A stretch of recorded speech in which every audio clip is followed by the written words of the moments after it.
Hi, my name is Sheila Karuna. Welcome to New Light Streaming Love and Sassy Seer Sheila, as this will be seen on both channels. Now, I find it highly synchronistic that just this morning I answered a question on New Light Streaming Love from a comment left by a new viewer asking, "Who is Jason Gray?" To which I have answered before, but I was moving through my saved file to see what was to be recorded today. And at the moment that I signed in to look at that, Jason had posted this 39 minutes ago. And I think you'll understand why, because I saw my return to fire. So this is the flame that never went out, my return to fire by Jason Gray. I walked more like crawled through the doors of Alcoholics Anonymous on March 14th, 2002, holding on to the last thread of my life. I honestly did not know if it would work. At that time, I had not had a drink in years. I was drowning in drugs. Broken was not the word.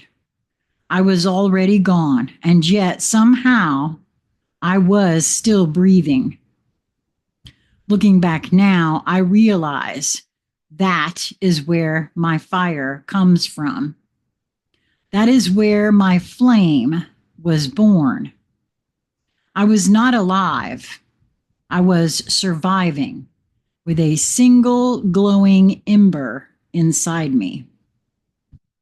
I remember telling someone that back then that it felt like I was protecting this tiny flicker of flame. Every morning I would wake up and it would just be this barely glowing ember. I would panic. I would blow on it, but whatever I could on keeping it alive. No, put whatever I could on to keeping it alive. That ember was me. That ember was hope.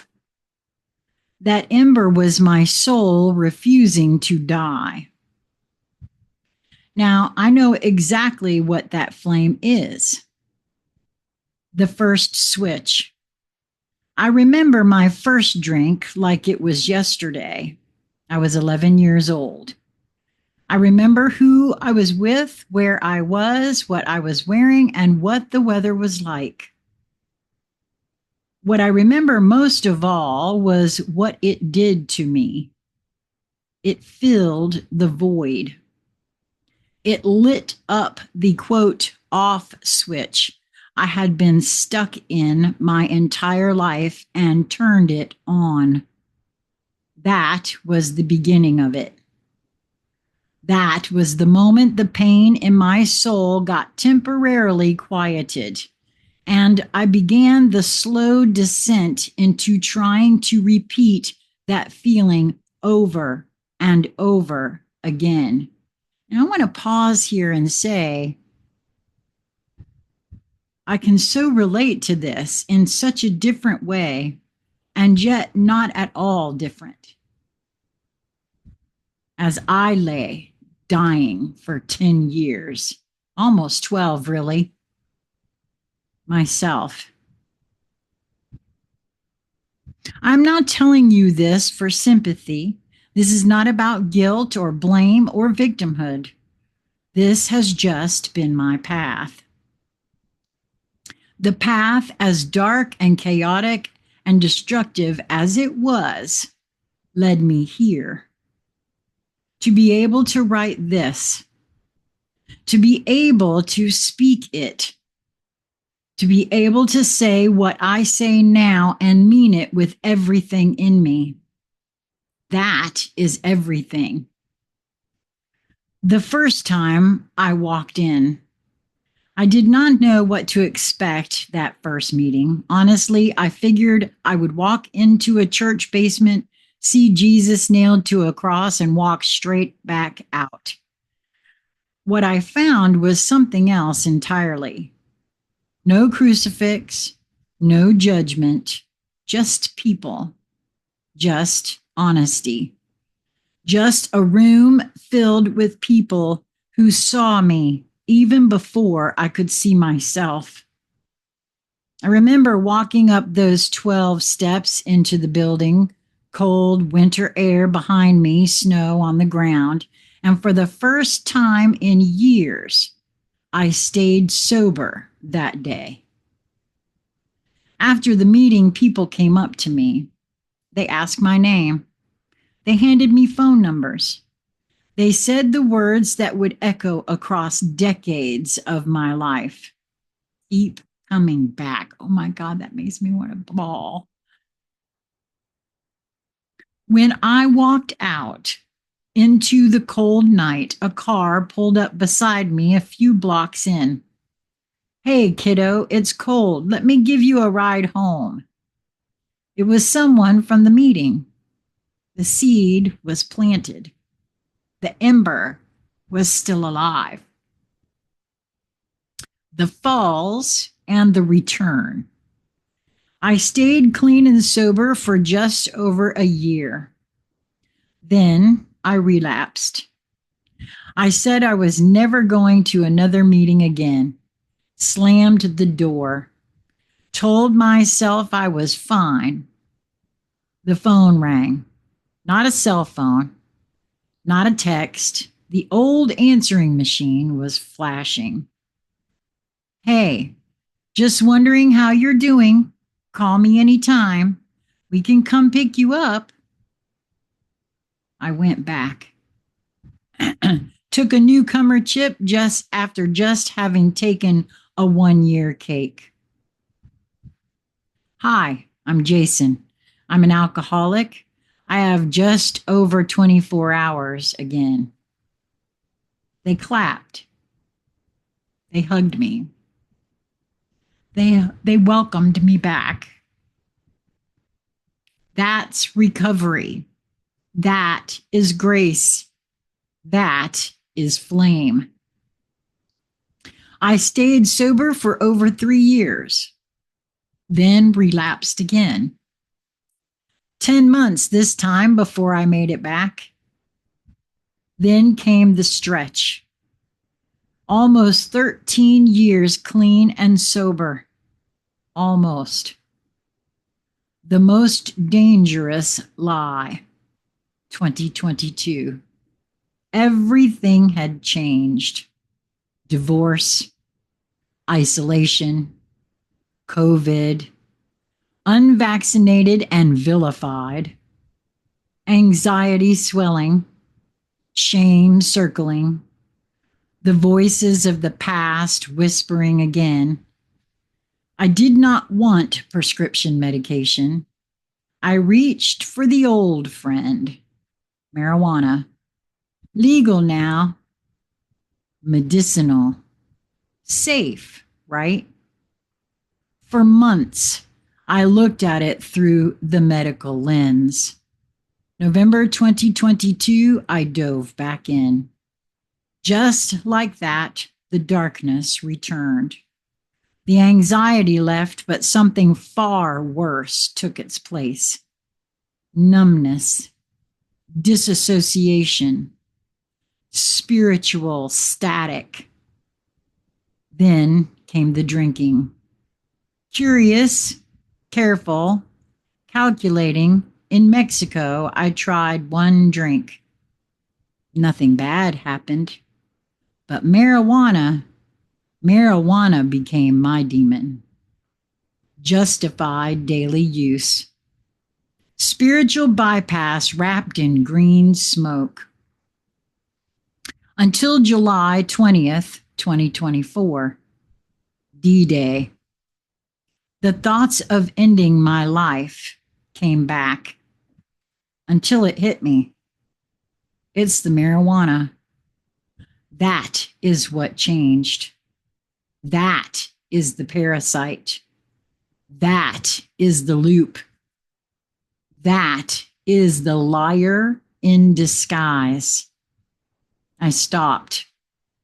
The withdrawal, the fire, the return.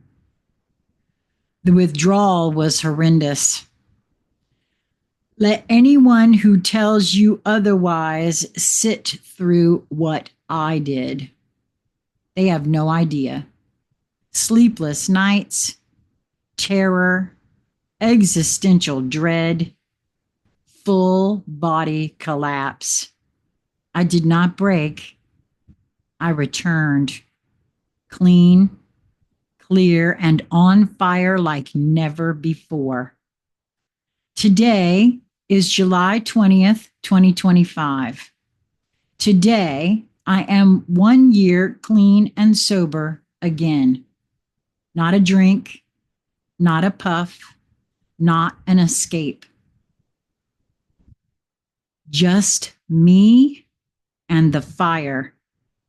Has it been easy? And not for 1 second. Has it been worth it? More than I could ever put into words. Now I know what that ember was. It is the flame of truth. Wow, Jason, this just makes me want to bawl because I can so relate to what you're sharing here. It is the fire of memory. It is the real me screaming to live. This time, I am not projecting anymore. I'm releasing it into the world through words, through code, through transmissions like this. Not to be saved, not to be liked, not to be agreed with, but to burn the illusion and to let anyone else out there who still has an ember buried in their chest know you are not broken. You are the flame, and the fire is waiting for you to return.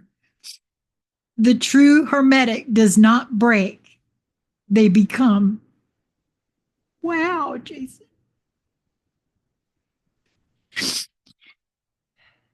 I can so relate to everything that you've written here, and I never would have been able to put it into any kind of words like what you have, that's for sure. But I feel you, man. Mine was a little bit different than yours, but also very similar. Very similar. Boy, do I want to thank Jason Gray for allowing me to record his work. I cannot tell you how honored I feel to do this and what it has done for me personally. If you feel moved to investigate something, to ask a question, to try to meet someone, to watch something, to do something, don't hold yourself back. If the answer is no, perhaps it's not for you, perhaps it's not time, but it will be time. Move towards that which draws you. There are reasons for it all. And I want to say that even all of what he went through has served in a way that I'm sure he would agree with. I have a feeling that our next conscious conversation will be coming very soon because he actually said to me that he wanted to chat about this. So the fact that he wrote this today tells me that it's coming very soon. Be sure to be subscribed. most specifically here at Sassy Seer Sheila, but also at New Light Streaming Love. Because you never know. I might feel moved to have conversations with him there as well. So be subscribed in both places because you certainly don't want to miss what's going on with my good friend Crystal J. Hemphill, who is really embracing her flame, her spiral of God inside. Wow. Until we meet again, my friends, be well.